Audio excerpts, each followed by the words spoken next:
Does managing and sticking to your budget feel like a never-ending struggle? Tune in to today's episode to discover our strategies for finally sticking to your budget and how it can become a game-changing strategy for your business growth. You're listening to Business by the Books, the podcast that teaches you how to use your financials to manage your business. My name is Danielle Hayden, CPA and founder of Kickstart Accounting Inc., where we use bookkeeping as a vehicle to help business owners take control of their numbers. And I've helped thousands of entrepreneurs make informed financial decisions for over a decade. Now, I have heard from our clients over and over again throughout the years that even though they go through the gut-wrenching exercise of finally putting together a budget, that they cannot stick to a budget, that they cannot use it as a tool to help them gain control over their spending. Last week, we talked about why you needed to ditch your traditional budgeting to embrace this new style of budgeting. And the number one reason for that is so that you can actually stick to your budget. When you actually use your budget, you will better manage all of the resources in your business, right? I want you to use everything that you have available to you as a business owner so that you can make stable, well thought out decisions and give your business the best opportunity to actually hit your goals. The budget allows you to know when you're off course and how to redirect your spending and your focus. Now, I don't want you to be like the other entrepreneurs that you have heard about that can't use budgets or can't stick to a budget in their business. I told you about my client, Cindy, who historically approached budgeting as a way of punishing herself and her business and a way of making herself cut back all of her spending, regardless of her goals. Now, when we used the goal setting budget process with Cindy, this really amazing transformation started to begin. We used the goal setting budget approach to set Cindy's annual budget. And then we loaded her budget into our system so that every month when we sent her financial statements, she received her financials or actual spending, actual income compared to her budget, what she thought she was going to do. And every month, Cindy took the time to review her budget so that she could make any changes to her spending patterns. She could see in her income if she was actually hitting her goals so that she could adjust her spending up or down so that they were always aligned with her revenue and her other financial goals in her business. Now, Cindy not only had the goal of growing her sales, but she wanted to grow her sales and continue to pay herself. She had set very specific goals in her business and what she needed personally. She realized that her family had become reliant on her income in their household and that she wanted to be able to continue to contribute to her family in the same way that she did historically when her business was in high growth mode. So for her, it was really important that we stayed consistent with growing our revenue while also continuing to pay Cindy month over month. Now, I'll never forget the day that Cindy sent us an email and said, "Hey, I'm about to commit to a large conference. This is going to be a large amount of money. Do I have the dollars in my budget to be able to commit to that type of spending in my business today?" So we ran her numbers. We did what we call a reforecast. Cindy is one of our CFO clients. So we are able to do a monthly reforecast for Cindy. So in the reforecast process, we're bringing in all of her financials year to date, looking at the budget where she thought she was going to go, and then reforecasted the rest of the year. And I was so excited when we got to email Cindy back and say, yes, go for it. We were actually underspending in a few areas and her revenue was right on track. So because her revenue was on track and she had underspent in other areas, we were able to allocate those dollars to committing to that conference. And I am so glad that Cindy was able to do that because her revenue did hockey stick growth for months after the conference. So what does this all mean to you, right? How can you use what Cindy learned in your business? So I have some practical strategies for you so that you can stick to your budget. And the first one is for you to actually review your budget. I know it sounds simple, but I want you to make it a habit to review your budget on a monthly basis. This is going to help you stay aware of your spending patterns. It is going to allow you to quickly is the answer there, identify any discrepancies. So if you thought revenue was going to come in, but it didn't, you can quickly react in your spending to prevent any losses in your business. If you had spending that you thought would happen that didn't occur, you can ask yourself why. Did you think that you were going to invest in a marketing consultant and paid ads and didn't? Well, then when you don't hit your revenue goals, you can reflect back on your spending to see why you didn't hit those revenue goals. Because we have to spend money intentionally so that it aligns with our financial goals.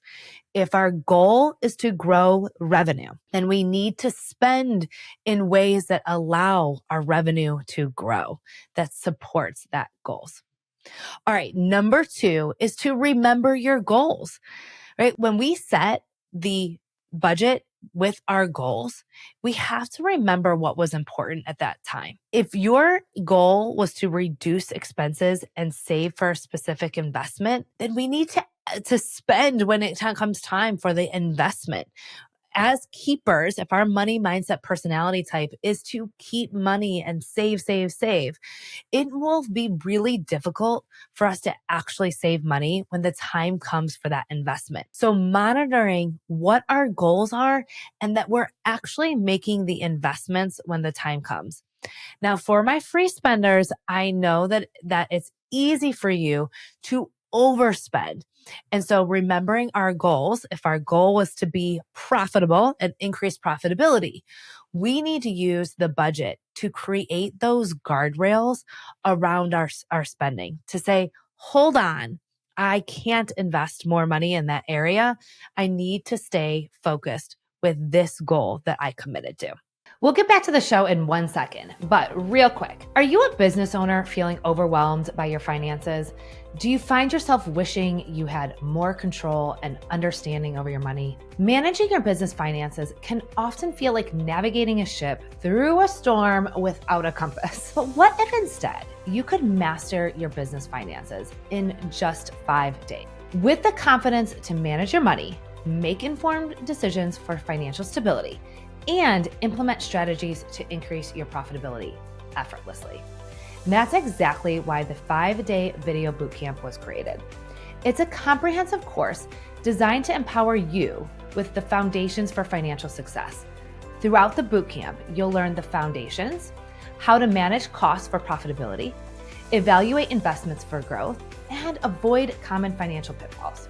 So if you're ready to take charge of your financial journey and rewrite your success story, head over to esuite.co/5-day bootcamp or click the link in the show notes and sign up for the bootcamp today. Okay, back to the show.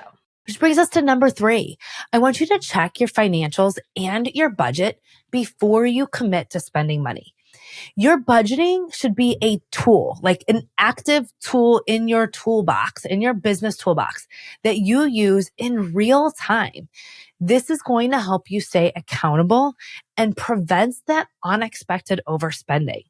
Right? So we're going to be tracking your spending through bookkeeping in the appropriate categories. And then it's your responsibility as a business owner to check your financials, check in with your budget to see what you've done year to date, to see if you have dollars that you can still allocate to these investments. Now, I mentioned money personality types on purpose because all of us are different. Some of us are keepers who love to save money and hold on to our dollars. And so for us as keepers, we will need to prioritize the essential spending. We're going to have to really focus on spending money that directly supports our business goals that are essential for operations, right? We want to make sure that there's no unnecessary expenses and that our spending aligns with our strategic priorities.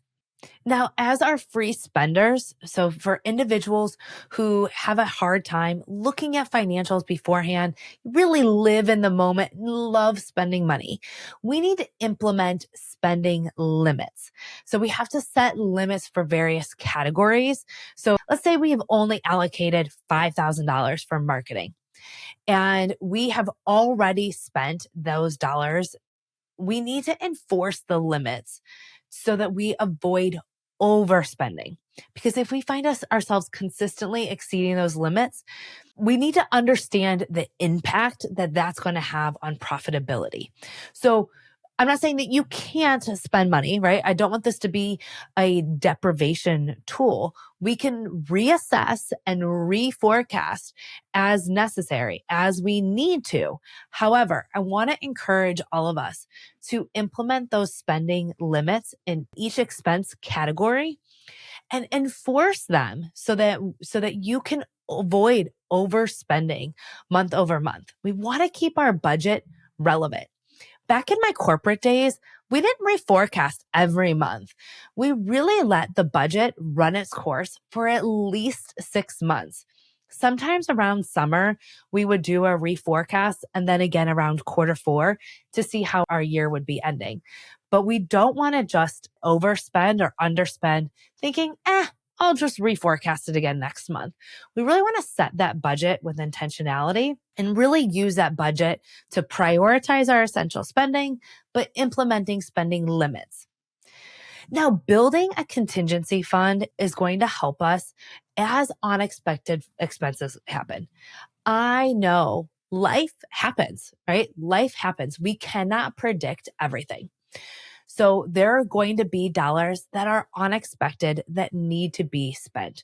So we want to build both in our budget, a contingency fund, as well a savings account so that we have those dollars allocated as new investments, new strategies, or unexpected events happen. We have those dollars built into the budget and in a savings account to help us as our business evolves. I also want to encourage you, if you have a team, involve them in the budgeting process.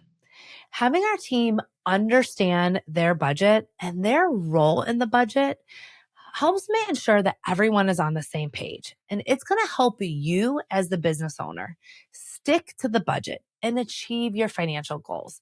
This is something that we're working on as a firm to share this information with our team so that we are all going in the same direction together. All right, so let's recap our strategies for sticking to your budget. We're going to actually review your budget. Remember our goals. Check your financials and your budget before you commit to spending money. Before you commit. Implement spending limits, yet prioritize our essential spending. Start to build a contingency fund both in our budget and in our savings, and involve our team. Rally the people who want to support you so that you can stick to your budget and finally achieve your financial goals. Now, I know, you guys, budgeting comes with its challenges. There's going to be unexpected expenses. There's going to be time that you overspend or underspend. There's going to be times where you feel like you didn't budget correctly. But I know that using these tools and learning from this process over and over and over again can help you as the business owner embrace your role as the CEO, to empower yourself to overcome emotional spending and finally hit your financial goals. I believe in you. I believe in every single person who's listening to this podcast. I believe in you. And I know that you can use this budget to help you finally hit your goals. So let's balance, not seeing budgeting as a tool for restriction, but a tool for flexibility to help us achieve where we want to go as CEOs and business owners. I have a favor to ask. If you have gotten any value from this show and you want the show to continue to grow and keep providing you with strategies for financial growth and efficiency, simply leave us a rating and review if you're listening on Apple or Spotify. Those reviews really go a long way in attracting more listeners, and honestly, they really make my day. So if you're feeling up to it, we'd love to see a rating and review from you. Either way, thanks so much for listening to the show.